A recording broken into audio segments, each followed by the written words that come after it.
est un temps essentiellement de prière, de jeûne et de partage. De prière parce que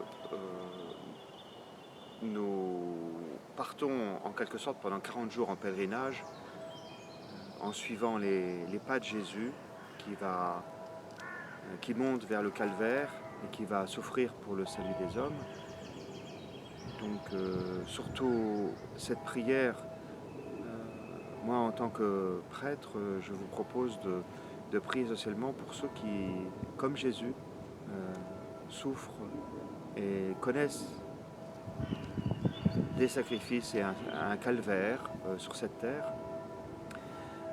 Le jeûne pour se centrer essentiellement sur l'essentiel et pour se donner un entraînement et pour se centrer essentiellement, se souvenir de la parole de Jésus qui est de pas simplement se nourrir de pain et de nourriture, mais que l'essentiel est la parole de Dieu.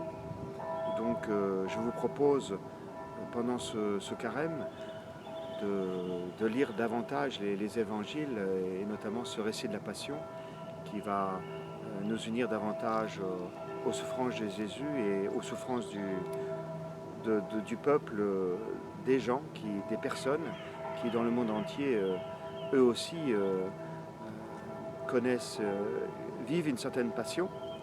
Et puis le partager avec ceux qui ont le plus de nécessaire, qui manquent de nécessaire. Et donc, notamment, je vous propose une intention particulière qui est de prier pour les persécutés en Asie, l'Église du silence, l'Église des catacombes, ceux qui offrent leur vie et qui connaissent une persécution sournoise, notamment par la dictature communiste en Corée du Nord et en Chine. Et je témoigne que des personnes dans le silence et dans l'indifférence témoignent chaque jour de leur attachement à Jésus et beaucoup d'entre eux, malheureusement, perdent la vie ou sont internés dans les camps de rééducation en Corée du Nord. Prions pour qu'ils ne perdent pas courage, qu'ils gardent surtout cette espérance qu'ils ont dans le cœur. Et donc je vous confie cette attention de prier pour les chrétiens persécutés, notamment en Chine et en Corée du Nord, et notamment ceux qui sont en Corée du Nord dans les camps de concentration à cause de leur foi.